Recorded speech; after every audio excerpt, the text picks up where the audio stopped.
Ciao, vediamo insieme come creare un effetto doppia esposizione con Adobe Photoshop. Si tratta di un effetto sicuramente molto particolare e blasonato che permette di unire, matchare oppure anche fondere i soggetti protagonisti di due immagini tra di loro al fine di ottenere un risultato assolutamente meravigliosamente surreale. Utilizzeremo in questo caso una tecnica per raggiungere l'effetto doppia esposizione composita di pochi passi, fermo restando che esistono diverse modalità per poter completare e raggiungere questo obiettivo. Abbiamo caricato la nostra immagine nell'area di lavoro, facciamo una piccola parentesi. Le caratteristiche che devono avere le nostre immagini devono essere il soggetto molto ben chiaro su uno sfondo abbastanza neutro e il soggetto in questione deve essere possibilmente ravvicinato all'obiettivo. La seconda immagine potrebbe essere un altro soggetto che viene quindi mescolato, quindi fuso con il primo, oppure un paesaggio come questo, quindi un'immagine di tipo landscape. Torniamo alla nostra prima immagine. In questo caso noi fonderemo appunto un'immagine di un paesaggio con l'immagine di un soggetto. La prima cosa da fare è andare a selezionare il soggetto in modo da isolarlo dal resto dell'immagine. Ci sono diversi tipi di selezione, in questo caso andremo per l'intervallo colori. La prima cosa da fare sarà duplicare il livello sfondo e con il livello copia selezionato e sbloccato chiaramente andremo sul menu selezione, intervallo colori.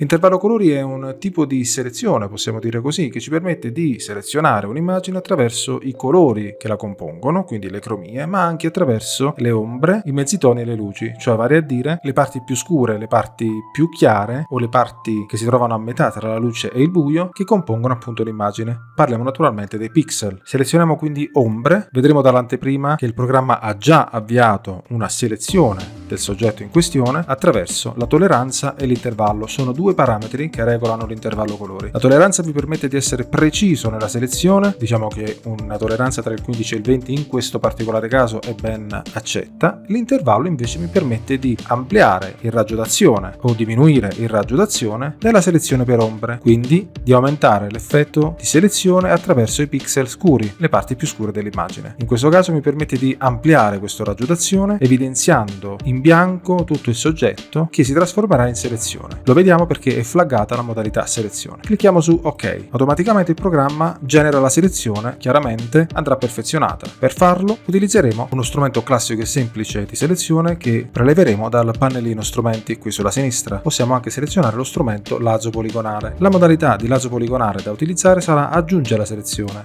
in modo da aggiungere alla selezione anche le parti di selezione interne a quelle generate dall'intervallo colori.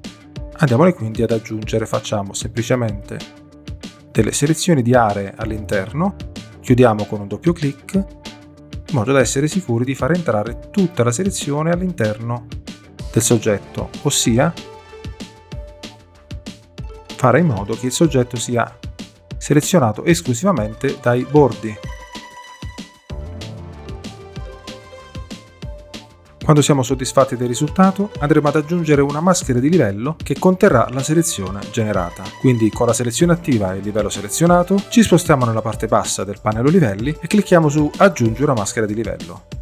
Se noi adesso facessimo CTRL o Command più clic del mouse e cliccassimo sulla maschera generata, vedremo di nuovo la selezione attiva. CTRL o Command D per deselezionare. Le maschere ci permettono di mostrare o rendere visibile una parte della nostra immagine, in questo caso la selezione appena generata. Ora selezioniamo lo strumento sposta, dopodiché andiamo a prelevare nell'area che contiene l'immagine del paesaggio la foto del paesaggio. Abbiamo due modi per farlo: o con lo strumento sposta facciamo un clic e lo spostiamo verso la linguetta della prima immagine e lo rilasciamo in questo modo. Chiaramente poi facciamo uno zoom all'indietro con la combinazione di tasti Alt più scroll del mouse, selezioniamo l'immagine dai suoi crocini angolari andandola a ridimensionare rispetto a quella che è la dimensione effettiva dell'immagine. Dopodiché, sempre con lo strumento sposta, andiamo a spostare, o meglio dire a centrare. Dopodiché dal pannello dinamico diamo l'ok. Facciamo uno zoom in avanti o con la combinazione di tasti Alt e scroll del mouse o con lo strumento zoom che troviamo qui nella parte bassa della palette strumenti. Vediamo nella palette livelli il livello dell'immagine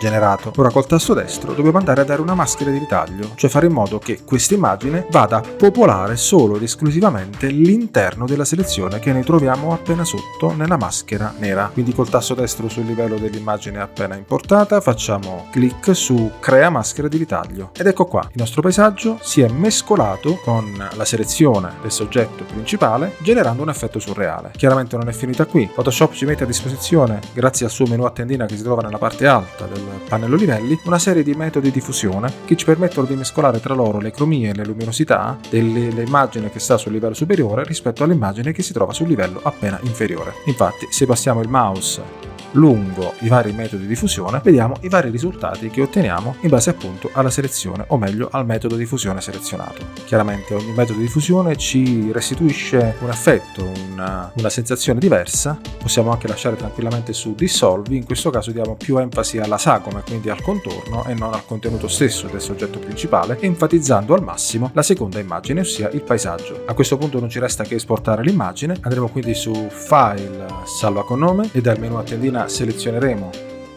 il formato JPEG, per esempio, o PNG, oppure se l'immagine è destinata al web andremo su File, Esporta, Salva per web e anche qui dal menu a tendina andremo a selezionare il nostro formato di destinazione che potrebbe essere JPEG Alt con una qualità almeno da 80 a salire, oppure PNG nel caso volessimo esportare l'immagine senza sfondo, quindi con lo sfondo trasparente.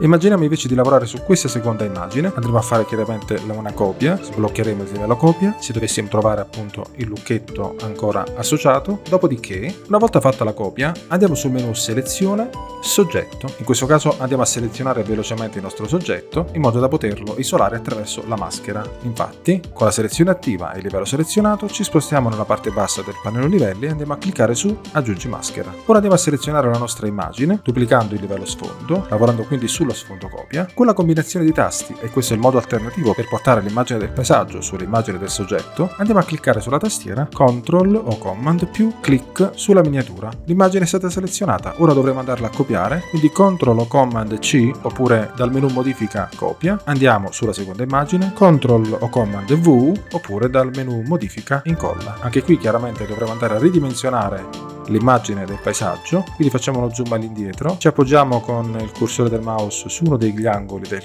riquadro e lo andiamo a ridimensionare in modo da farlo centrare più o meno all'interno del riquadro ospitante l'immagine principale. Diamo l'ok dal pannellino dinamico, facciamo uno zoom in avanti, anche qui dobbiamo rilasciare la maschera di ritaglio, quindi ci appoggiamo con il mouse sul livello del paesaggio, col tasto destro clicchiamo su maschera di ritaglio e ora andiamo a giocare con i metodi di fusione fino a quando non raggiungiamo l'effetto desiderato, chiaramente in base al nostro obiettivo. Anche qui possiamo decidere attraverso la scelta del metodo di fusione se enfatizzare o meno l'intensità dell'effetto doppia esposizione. In questo caso mi accontento molto del colore scherma. Se volessi esportare l'immagine senza sfondo, chiaramente dovrei eliminare lo sfondo isolando la selezione. Perciò mi sposto sulla maschera che contenente la selezione e con la combinazione di tasti CTRL o Command clic del mouse vado ad attivare la selezione. Dopodiché mi sposto sul livello, seleziono il riquadro del livello principale e con la combinazione di tasti CTRL o Command J vado a isolare il livello.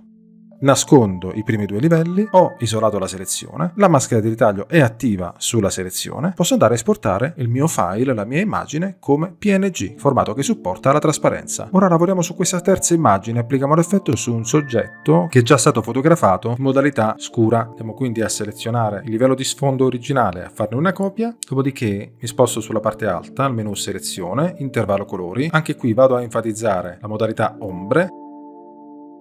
Chiaramente gioco con un intervallo simile, lasciando una tolleranza sempre tra 15 e 20, in modo da ottenere in bianco il soggetto. Questo sarà poi trasformato in una selezione. Perché? Perché ho attivato la modalità selezione appena più in basso. Clicco su OK. Ecco la selezione attiva. Devo andare solo a eliminare queste parti di selezione in eccesso che si trovano nella parte bassa. Seleziono quindi lo strumento lazzo poligonale, attivo la modalità sottrai alla selezione, perché in questo caso le parti di selezione in eccesso si trovano all'esterno del soggetto selezionato. Vado quindi a selezionare le parti di selezione in eccesso. Le vado a chiudere con un doppio clic con lo strumento ed ecco la mia selezione. Ora vado ad attivare la maschera con la selezione attiva e il livello selezionato. Mi sposto quindi nella parte bassa del pannello livelli e clicco su aggiungi maschera. Vediamo la selezione all'interno della maschera nera. Torno sul livello immagini, in questo caso la selezione è già attiva, quindi andrò sul menu modifica copia, torno sulla terza immagine, modifica, incolla. Anche qui dovrò andare a ridimensionare l'immagine rispetto alle dimensioni dell'immagine originale.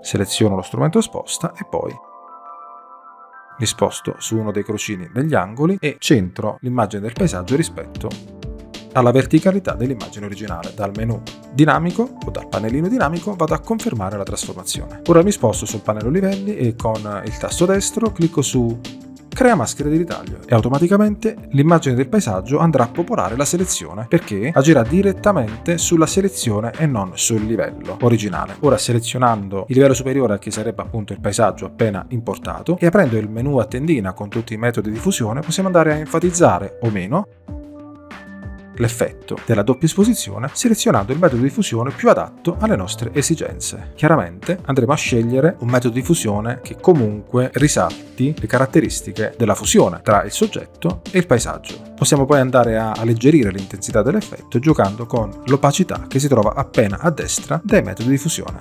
Se ti è piaciuto questo video non perderti nessun altro video su Photoshop, Illustrator e tanto altro ancora. Ciao, grazie e al prossimo video!